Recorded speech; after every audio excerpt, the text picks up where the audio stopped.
Catalina. Retired president, Fox Sports Networks, Big Ten Network co-founder, and of course the Thompson Sports Group, LLC. He's become a great friend of the show. We have been fortunate with former media executives. Bob Thompson is with us on 365 Sports. Craig is out today, back with us next week. He's on vacation. Paul Catalina, and I'm David Smoak. I hope your trip was good, Bob. I know you've been traveling a little bit, and thank you for your time today. So we still don't know everything, but we know a little bit more today. What was your reaction to the Pac-12 getting something, whatever that something might have been? Well, first of all, thanks for having me on again. I'm traveling again because you can't hang around Phoenix when it's 118 degrees. So, we got some stuff today. Absolutely. Did we get everything? No, we got some broad strokes. Still have a lot of questions. I'm not sure we got an actual number, at least what a guarantee is. I've heard 20, 23, something like that. But, it's incentive laden. And so I'm interested in what's the retail fee going to be to consumers? What's the cut for the conference per sub? Are there different incentive levels, say for 500,000, a million, million and a half, whatever the number of the subs are, and what is that incentive? I haven't heard anything about term yet either. So those are some things that, an out. Is there an out if this goes poorly on both sides? So those are some things that I'd certainly like to know if I was a school or a chancellor, athletic director sitting in that meeting, because, how do you run a business if if revenues are kind of uncertain? It's just, it's very difficult. Bob, how do you, it's Apple's job to get the subscriptions up, and it's their job to push the Pac-12 as part of their overall thing. And you're the Pac-12, you're kind of limited in what you can do. Doesn't that make you nervous that now you're going to have to dedicate a little bit more resources to promoting where people can find you, that then even cuts into your bottom line a little bit more, not to mention the production costs of the Pac-12 network? If I was the conference, I would certainly have some provision that called for a certain level of promotion, be it on, general consumer media that people are going to see, as opposed to just on Apple websites. You need to get this out and have everybody aware. And I'm not sure with the MLS that they did as good of a job as they could have. And so if I was the Pac-12, I would certainly be looking for that type of thing. As far as the Pac-12 networks go, there really wasn't a whole lot of discussion related to that or anything that I've seen come out. Are they the production arm, as the MLS is the production arm for the MLS package with Apple? So, and does the Pac-12 networks just kind of continue on as it is? I've kind of said all along, if they're really going to monetize this deal, the Pac-12 networks had to be part of that. And I'm not just talking as a production house. It's got to be something more than that. What do you do with that distribution? So, again, those are some unknowns that I think if I'm an athletic director or a chancellor or a president, those are things I'd certainly like to know before I say yay or nay on this deal. Yeah, in fact, one of the comments we just had a question was, if the Pac deal is close, but the fine print says the Pac network has to produce all the games, which will cost millions, then reality, then the money really isn't that close. Is that correct? Well, if they have to produce them and aren't paid for that. Right. Yes. Yes. Then you're right. The money is not close. Bob, if you're a president, they finally got Kliavkoff to give a number. And again, it's still not completely a finality deal, but they have now in front of them, whatever it might be. What do you think is reasonable, the incentives of subscription? What do you think is reasonable to add into, let's say the base is 20 or 22 million to start with? I'm really hesitant to go down that without having an idea of what the retail price is going to be. Okay. If it's $129, it's going to be tough. If it's, $30 or something like that, maybe it's, for the season, it's different. I think they priced the MLS I believe if you were an Apple TV Plus subscriber, it was $79 or something along those lines. If you bought the package outside of, you weren't an Apple TV Plus subscriber, it was like $90 or $99, something like that. So there's a lot of different ways they can package it. I was hoping that maybe they just put it on Apple TV Plus and there wouldn't be a separate charge. So it's like the Saturday night baseball game, or Friday night, I guess it is. They're baseball games. I don't believe there's an extra charge. You get it like you get Ted Lasso. It's all part of the Apple TV Plus package. But clearly, it sounds like it's an incentive-laden package, and that usually implies there's a separate charge for it. Yeah, what's the MLS? Major League Soccer. I know, but is it like $49? No, I think it's like it's more than 50. 79. Yeah, it's like 79, and then they discount it halfway through the season and things like that. So it's just like the MLB extra innings or NBA League Pass. There's a price when you start, and then it gets discounted as the season goes on. Okay. Yeah, I would expect they do the same thing here. Yeah, Bob, I was personally, as a longtime NFL Sunday Ticket subscriber and someone who also has Apple TV, excited for the rumor, or that got down the road a little bit, that they were just going to put the NFL on as their like part of it and say, look, this is so we can get the subscriptions up. But that, of course, didn't happen because of many other contractual layers. But Apple, I mean, they want things exactly their way, so it's not like the PAC has a lot of negotiating room here. Do they, to go back and say, can we do better? I would be surprised if there's a whole lot more leeway. I mean, they didn't get to be where they are by, rolling over for people. So I think the deal sounds like to me, certainly they've had enough time to highly negotiate it. So I would be surprised if there's a ton of leeway. It's just, to me, the unanswered questions that need to be answered if I'm an AD or a president in order to make an informed decision. And it doesn't sound like they got everything they needed today. Well, since you and I talked last, and I wasn't here last week, I missed all the fun with Colorado joining the Big 12 starting next year, and now that leads to, okay, that's an odd number. You wouldn't think they would stop at 13 once Texas and Oklahoma leave. Do you feel like there's a linchpin or the person who unties the shoe among Arizona? That's where you live, even though it's 118 and it's harder than the sun. Is there a possibility that if someone else goes, then the shoestring's untied and all hell breaks loose for the Pac-12? My opinion is if one school goes, that's not the end of the Pac-12. If you get four, excuse me, if it ends up being four, then you've got a little more difficult situation for the Pac-12. All right, Bob Thompson, clear your throat. Hope you get some water. Thank you. Yeah. I get it. Bob, not on the Pac-12, but there have been all these rumors about Florida State and Clemson lately, which would seem to me to be problematic in that their grant of rights is 13 years. What do you think the real story is behind FSU and Clemson wanting to explore waters outside the ACC ocean? Well, that's a pretty tough grant of rights, and it's also got issues with the bylaws as well. So they had two things against them.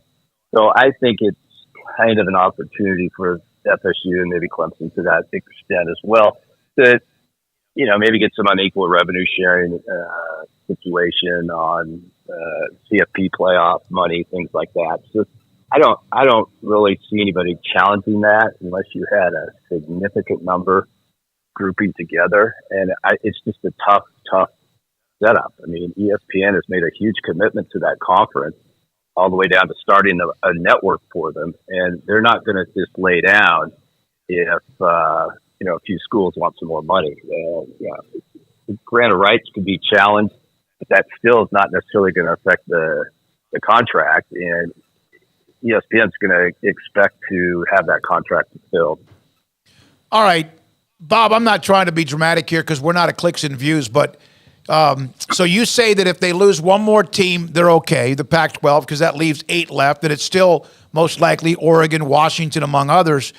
But if it's more than one, if it is, for example, a couple of more, if it's 2, if it's 3 or 4 that leave the Pac-12, what happens? Well, I think they'll certainly attempt to backfill with some G5s. to, keep the conference going. One of my concerns is if 4 go, then maybe some other conferences look at, well, we better make a move now. And then all the dominoes start going. And, I think the Big Ten and the SEC and the ACC is everything kind of settled right now. But if there's a shift or a seismic move where somebody feels they need to move before they're moved on, that's when you can start seeing things happening. And by that point, I don't think anybody wants to be the entity that, quote, put the Pac-12, put a knife in the back of the Pac-12, and you wouldn't be doing that. It's kind of falling apart on its own. And so you might see some other moves, but I think they can still survive. Don't get me wrong. I'm not, predicting the demise of the Pac-12 conference, but they'd have to backfill, and you're going to at least have to backfill with 4 to get to 10. Did you ever see that we would get to this specific point? Was there a time, we've spoken with you now for over a year since USC and UCLA, was there a time when you started to go, let's say you were a consultant for the conference, and I'm not saying that's true, but you have great experience, you've been there. Was there a time when you were like, man, this is not going to end well? I was hopeful all the way up till yesterday that there'd be some sort of a deal, but you could kind of see the handwriting on the wall. I mean, I said back in September, I was looking at some old comments that, if the Pac-12 goes all streaming, half the people will think they're the most brilliant, forward-thinking businessmen in collegiate sports, and the other half will think they're totally incompetent. And that's kind of what you're seeing right now. You've got some people who think it's a great thing, but you've got others who are like, this is not good.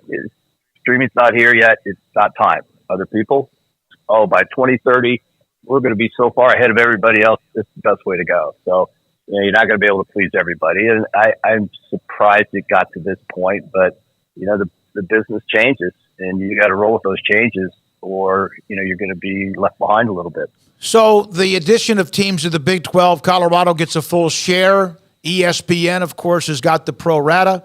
Fox has explained that to me again, because I want to make sure I don't just take something for granted. ESPN said, okay, we're going to match it up to a certain amount. How and where is Fox tied into anybody extra? Well, my understanding is there's not a blanket ad for Fox. Fox has agreed for 2 teams to get to 14. Beyond that, there's a conversation that has to take place. ESPN, on the other hand, my understanding is they've agreed to any Power 5 would get full price from ESPN, and that's roughly $20 million per school because they have about 2/3 of the product and Fox has about 1/3. So it's a 2/3, 1/3 split, and it would be the same way adding people. So Fox isn't guaranteed; it doesn't have to fund beyond 14. My understanding with ESPN is slightly different, and they will fund beyond 14. Fox just does not, and it has never liked automatic ads. It's too much. You're leaving too much to the conference that you have no say in. So we'd at least always like to have some sort of discussion and as to who's coming in and what they're going to get paid or what we'd pay for them. And you would want inventory back or make sure that, if ESPN's like, hey, great, 16, and Fox is like, well, that's probably good for you. You might get more of those games. Fox is going to want to balance that out, correct? Fox would expect that the selection process remains the same. Okay. All right, let's get to a point where people want to argue with you on Twitter, which, as you've learned, as you got involved in that people want to act like they know more than you do because, well, it's not like you were inside some of these meetings, discussions, contracts, and negotiations. Would you please explain, for those who don't think you know, that the conference, the members of the conference, and the network and the grant of rights and how that works? All right, so the grant of rights is between the conference and the school pledges basically their home game inventory to the conference. The conference can then, therefore, take that grant of rights and be able to represent to the network that they, in fact, have those rights to sell. So the conference is not a party to the grant of rights. There's no place in any of the grant of rights where a network signs the grant of rights, strictly between the members and the conference. And the television agreement is between the network and the conference. And it's kind of secured by those underlying rights that are put forth in the grant of rights. So that's how it works. And I know people don't want to believe me. Now I've become old and I'm out of touch. So I can tell you that has not changed in the last 10 years. So that's how they work. Yeah, some fans were trying to tell Bob how Florida State would just walk out.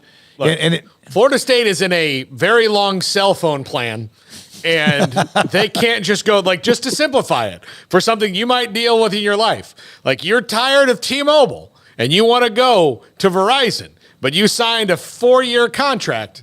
Well, somebody's buying that out. Maybe it's Verizon if you're lucky, but it's not an easy process. No. It's very clear. If you look at the 2016 ACC amendment, it clearly states that this covers the new ESPN deal through 2036. It's the last sentence of the agreement. They're not going anywhere. Why would ESPN allow them to walk to the SEC where they got to pay them more money than they're paying them in the ACC? Why would they let them go to the Big Ten where they won't even have a shot at it? So there's really no incentive on ESPN's part to see a whole bunch of movement in the ACC. They've got a good deal there, and they would expect for it to be honored and to be, at least for some period of time, not changed. Maybe at some point down the road, they do an extension, and then maybe that gives us some additional money sooner rather than later. But there's not going to be a scenario that I see where they're just going to, let people walk away. Bob, there's an executive, I think, session, a Board of Regents session about to start for the University of Arizona. Of course, it's going to be what they discuss behind closed doors. Not sure if they'll bring that up, but I would think that most likely there'll be some sort of, hey, by the way, can we talk about what we learned today from the Pac-12? You are in that Phoenix area. Do you know anybody that's an Arizona alum that where you go play golf or who you hang with or whatever, and what kind of any of their reaction has been, or even Arizona State? It's been, I get a lot of what's going on questions. Definitely the Arizona fans are probably more for going to the Big 12. I think they feel from a basketball standpoint it's better for them. I think they feel that maybe from a Pac-12 standpoint, they've never been given the proper respect from the conference. And so, on the ASU side, it's just kind of like, we're happy where we're at, but it would be nice to know where we're at and be nice to know how long we're going to be there. All right. Thank you, man. Appreciate your time. I know you're traveling quite a bit. Stay out of that heat. And we appreciate your time. In the end, are we just kind of everybody trying to survive and tread water until there's some sort of a massive couple of conferences anyway in 5 to 10 or 8 years or whatever it might be? The TV realignment always comes with the expiration of TV deals. So mark your calendars, 2029, 2028, starting in 2030, more or less. Mm-hmm. Probably going to see some movement again. Thank you, Bob. Man, it's great to have you on. Bob Thompson, former Fox Sports executive and president, and he has his own consulting. So last week